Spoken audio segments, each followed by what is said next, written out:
Iyon, for today's video nga ay wala muna tayong lutaw. Samahan nyo muna ako tayong pampakabit ng winter tire din sa aming sasakyan. Arin na nga mga gulaw na ikarga ko na. Dadalhin na lang natin daw sa vulcanizing. Malapit na nga pumatak ang mga nyebe kaya kailangan magpalit ng gulong. Dini nga ho sa Canada ay laging by appointment kung iki may papagawa o aayusin.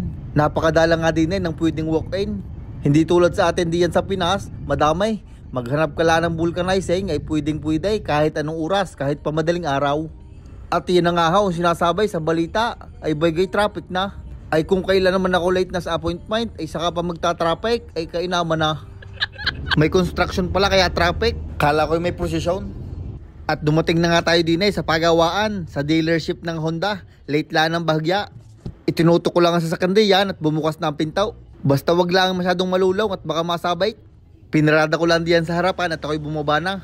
At sinabi ko sa bantay ay ako'y magpapapalit ng gulong, yung bilaw. Kako'y mahirap pagparisukat at mauga. Pagkabigay ko nga ng susay, ako'y pumasok na din sa waiting area. Hindi na nga ako nagpahatid sa amin at iintayin ko na lang. Uupo na lang ako din habang nakadikwatro. At habang ako ngayon nakaupaw, abay nagkakapay yung aking nasa harap. Kaya ako'y napatayaw at pumunta din sa kapihan.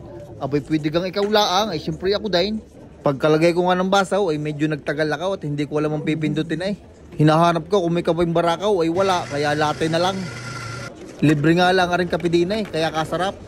Magkakape muna tayo habang nagtitingay ng mga bagong sasakyan din Nung ako'y nakaikot ng isa, umupo muna ulit ako. At kahirap humigop ng mainit na kape kapag naglalakad. At pagkalipas nga ng 1.5 oras, ay iyon, tapos na. Naka winter tire na tayo, pwede na sumabak sa snow. At aring nga ho, ang damage. Aray ka.